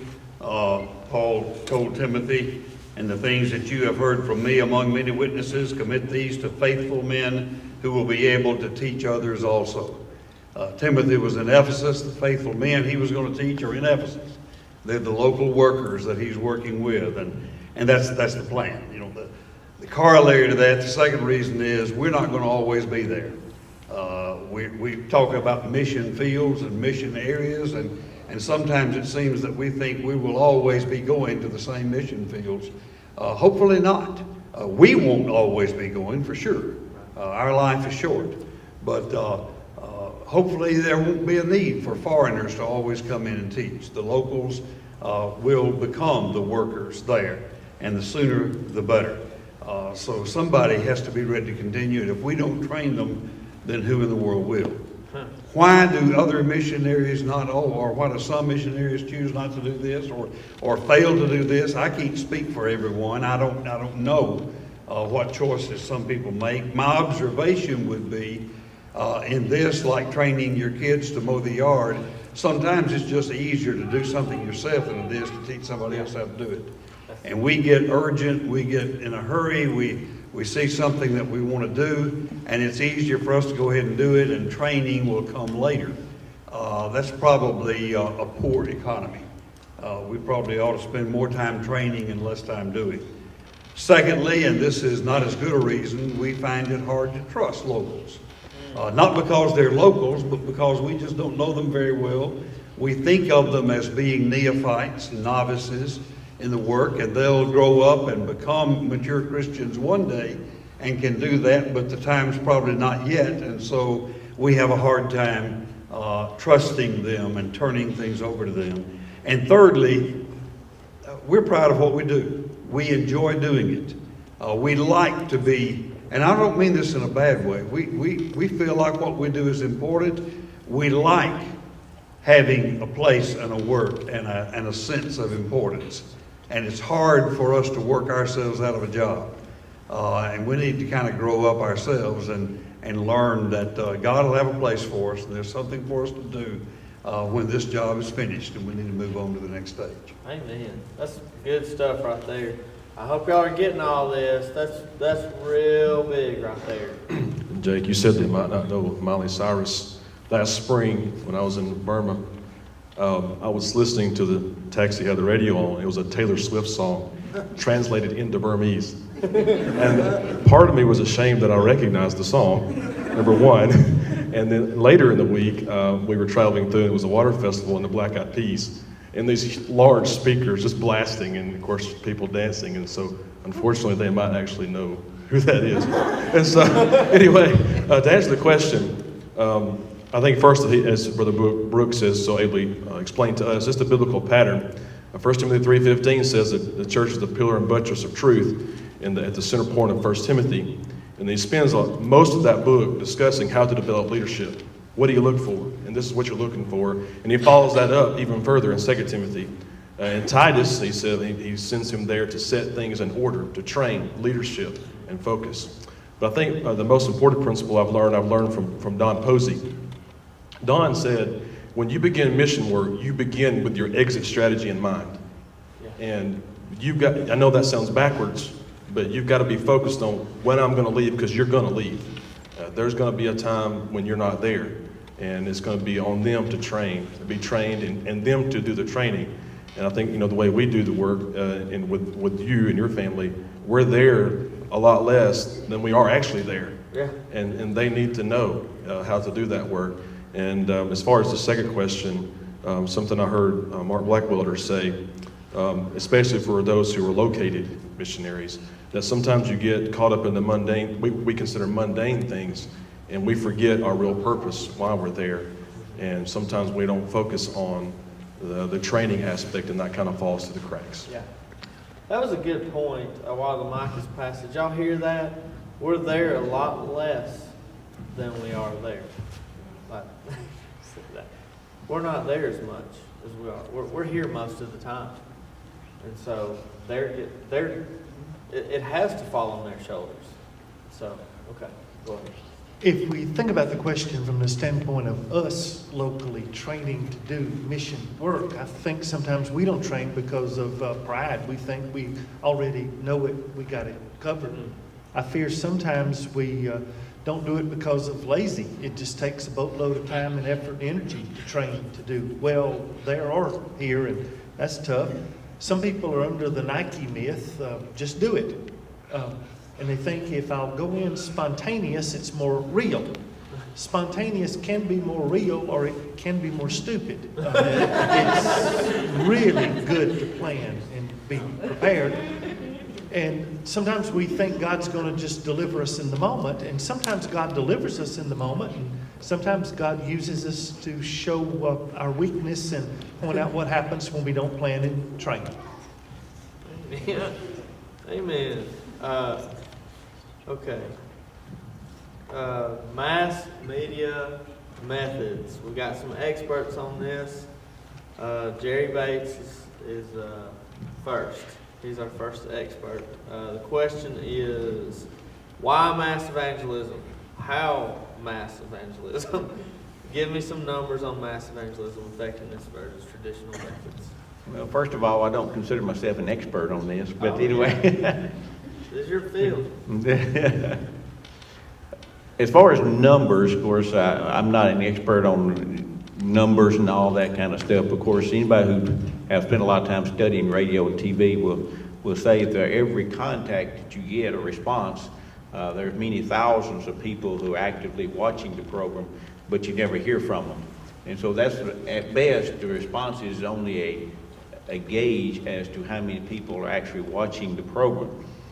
But remember on mass evangelism that it's not a quick thing.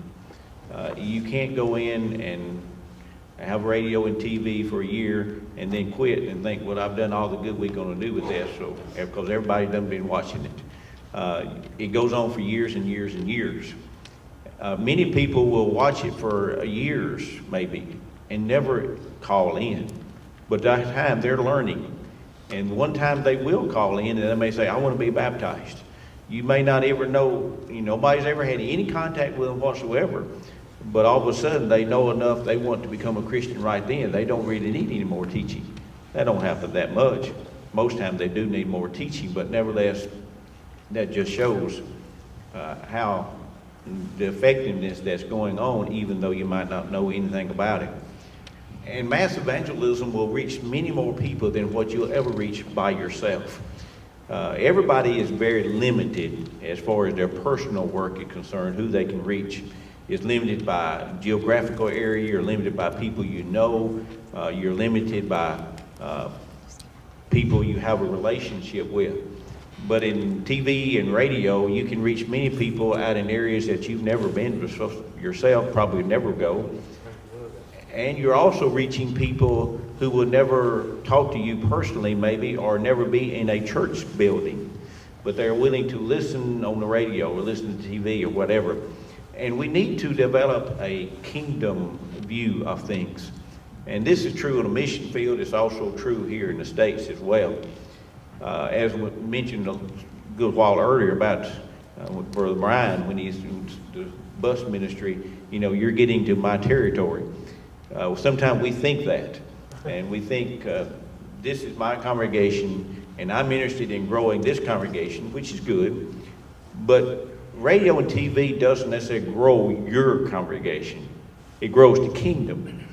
But many people who are watching on radio and TV will never attend your congregation. Yeah. They'll attend somewhere else because they're nowhere close to you. But you're still doing good. You're strengthening the church. You're strengthening other preachers and whatever the area they might be. And so mass evangelism then kind of brings together several churches, several preachers together into one unified effort. And of course, that's always good. We can accomplish far more together than we can ever do by ourselves anyway. Amen. Now our other expert, James Jones. An expert is a little spurt a long way from home. Mass evangelism, I think, is vitally important in today's world of communicating. I remember again, the late Brother Klein Payton, he and Brother Bill Hatcher, late Brother Bill Hatcher, were our first missionaries to Italy back in, I guess, 1940s, right after World War II. They went to Italy, and he was telling us as we were talking about doing mission work in one of our sessions one day, and he said, you know, when we went to Italy, if we had a problem, we'd write a letter to our overseeing congregation. And it would take about 6 weeks for the letter to get there. The elders would take a month or longer before they actually made a decision. It'd take another 6 weeks to get the reply. By that time, we'd forgot what the problem was. Today, of course, we have at our disposal, the Lord has opened so many tremendous open doors of opportunities for us through mass media. We personally, in our little circle of experiences, and as Wayne has said, we have grouped together, working with Wayne, the J.C. Choate work, and many others, a great network of people around the world, really, through locals and different works here in the States. We've networked together with a lot of people in our radio and television work. We are now broadcasting in 5 different languages, I think, to about 2/3 of the world population. That was unheard of a few years ago. That is by AM, FM, and shortwave radio. Let me just briefly touch on that as a mass media. If you want to reach just local areas in your local congregation, I suggest AM radio if you have a good strong AM, FM, or AM radio station. If you want to reach out a little further, go to FM. But if you want to reach the masses of the world, go to shortwave radio. Many people in the States will say, well, people don't listen to shortwave radio. There are 7.2 or so billion estimated people living on the face of God's earth today. Almost 3 billion have shortwave radios. We are reaching people in the jungles that do not have electricity. They don't have running water. They don't have telephones. They don't have internet. But they're listening to the gospel being preached through battery-powered radio or solar-powered radio. People that are hearing the gospel that would have never heard the gospel had it not been for example, FM radio. And we could talk a lot about FM radio, but that's just one of the medias that we can use for reaching the masses of the world. And don't believe, though, for a moment, because we don't listen to shortwave radio here much, that people in especially third world countries are not holding on to tenaciously and dearly to shortwave radio. When we were in Albania doing mission work a few years ago, one of our members there, one of the doctors there told me one day, he said, during the communist era, the only means we had of knowing anything outside of the outside world was listening to a shortwave radio. And he said, then I had to go into a closet, so to speak, let my wife go outside and watch for me, and I would hold the radio up to my ear, turn down as low as I could to hear the radio. So people are hungering and thirsting and eager to listen to radio, and they do. And so radio is just one of the great means of mass communication. Let me also say this. Were I an elder or part of an eldership that was sending someone into a mission field, I definitely would want to plan to have radio and mass communication there a long time before we put the foot soldiers on the ground. We went to Albania, as I just mentioned. Went with Brother Bill McDonough and others on the first trip. They had sown the seed and planned for the mission efforts through newspaper, couldn't get radio time. And when the time came for us to open the doors to do I was teaching, we had to lock the doors to keep people from knocking it down really because we were just flooded with people who had responded from newspaper ads. So we have radio, AM, FM, shortwave, we have the internet. Many of us today are teaching by live streaming internet. I have a class every Saturday on a group in Africa, just one of them that we're using, and we'll be using a lot more every Saturday via the internet. So mass communication, brethren, is something that we definitely need to plan and take advantage of today, and that will even grow as technology increases in the future. So there are many different means of mass communication: radio, television, the printed page. Brother Jerry and them do a tremendous job, and Gospel Tracts International and many other of our brotherhood organizations are doing a tremendous job using mass evangelism materials and means. So let's be involved in every way that we possibly can, again through mass media and helping preach the gospel to a lost world. Many things that we could say in regards to that. Thank you very much. What I'm hearing is there are lots of people in this world, and you may feel like you're wasting time by putting it out like that, putting the gospel out over the radio, but more people are listening than you know of. And you're giving people a chance, the people that you could never get to. Where's Jeremy? Jeremy is gone, so I'll take his place. He had to leave. We're over on our time, so but I want to give y'all. I want to give you the opportunity to answer this question with follow-up methods. Practical advice for teaching to teach. This is kind of similar to what we had done before, but you have some experience in this. We've got Justin, James, and Paula. One thing that helped me as far as relating to how to teach and toward the goal of teaching, there was an American, Megan was there. She went to the school with me one day, and I taught a lesson that was largely inductive in nature. And I asked her after it was over what she thought. She's been teaching there in their education many years. And she said that was good, but they will have a hard time explaining that. And I completely felt like a failure because I wasn't able to do what I set out to do. And one thing she taught me is that it's largely deductive. And so one thing I've tried to do is I prepare my lessons not just for gaining information, but in a way deductively that they can take it and explain it after they leave the class. Right. And so, having her sit down while my coworker was teaching, she sat down for an hour or so and just explained to me how they think, how they're educated, what education they may have, that kind of thing. This way I can explain better and reach goals, not just simply memorization of information, but application of that information. And so that's something that's helped me. That's good.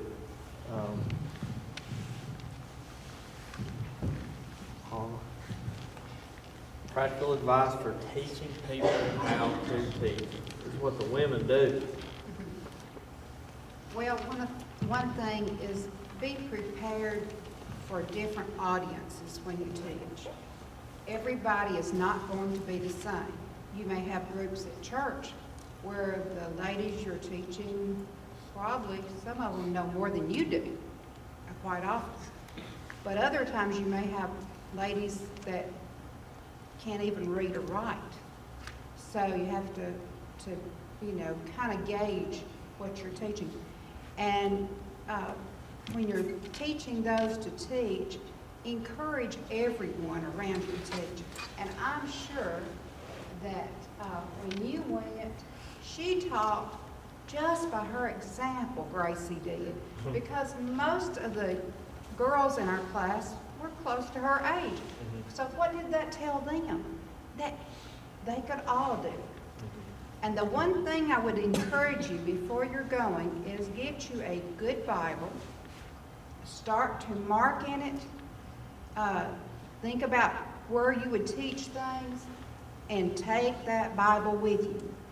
You can take your tablet with you, you can take your cell phone with you, but when you get ready to sit down and teach someone, you open your Bible and you use it.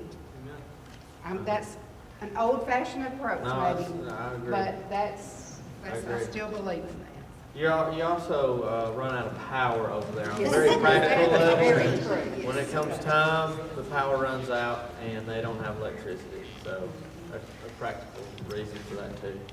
I think if there's one area perhaps that we maybe have fallen short in our mission work is, as I call it, the third principle of the Great Commission, and that is to do the follow-up teaching. Jesus said, go teach, baptize, and teach. I've found in our work that probably one of the greatest needs that we have in many parts of the world where we go and where we are working is that we've done a good job to a great extent in evangelizing and teaching members of the church, locals, to do evangelistic work. And by the way, let me mention this, if I may, off of the cuff just a little bit, but for our benefit. You know, where we go, and I think Wayne and Jerry and others will probably vouch for this, if you find a missionary from the Lord's church there, guess what country they're from? America, most always. And guess who's supporting those American missionaries? Our brethren here in the States. So we're grateful for our great brotherhood. But we need to, again, have what we call the Apollos follow-up program. We go teach, we baptize, and like Wayne and their works and many others, we have hundreds and thousands of baptisms a year. I cannot follow up on all of those.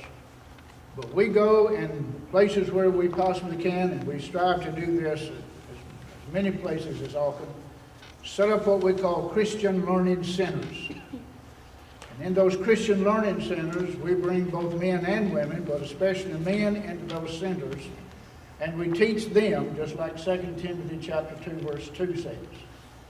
We do that also through Bible correspondence courses. In those centers, we have Bible correspondence courses. But we do that a little differently than a lot of works, which is okay.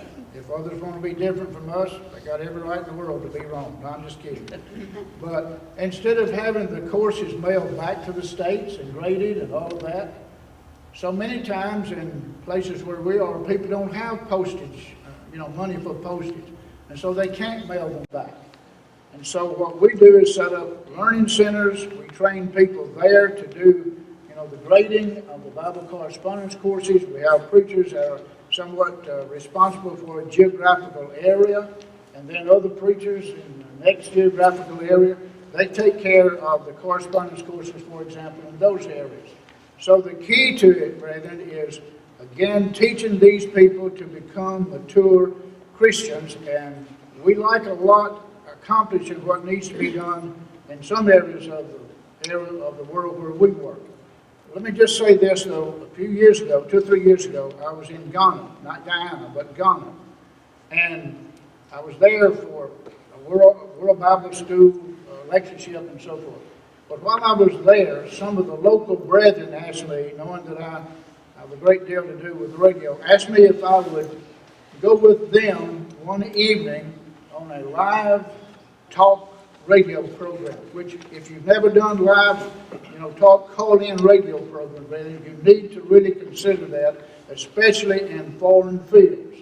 I went with these brethren. Some of them had been to the States, some had been to Harding for their schooling and so forth, but I went with them that night on that radio program.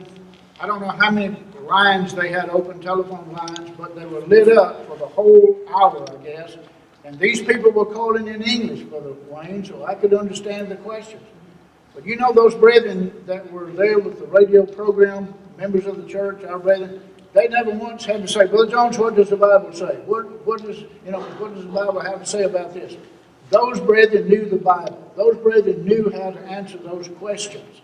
And so we need to prepare our brethren in foreign fields, as we've said tonight, to take the reign, to take the lead. We're not going to always be there. We don't want to always be there. In fact, we're telling many brethren where we are now, give us another 2 or 3 years or so, and we're out. It's yours.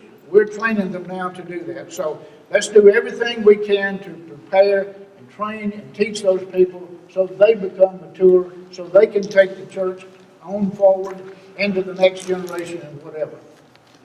Amen. Thank you. That's it. Isn't that right? I didn't leave anybody out, did I? Thank y'all so much. Let's give them a round of applause.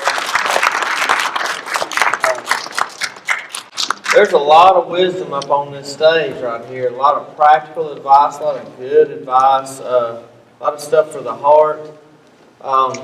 I know there's some of you guys that could be sitting here thinking, oh, okay, I'm bored. And then there's some of you guys that are just chomping at the bit, like, please, I'm ready to go. I'm ready to go now.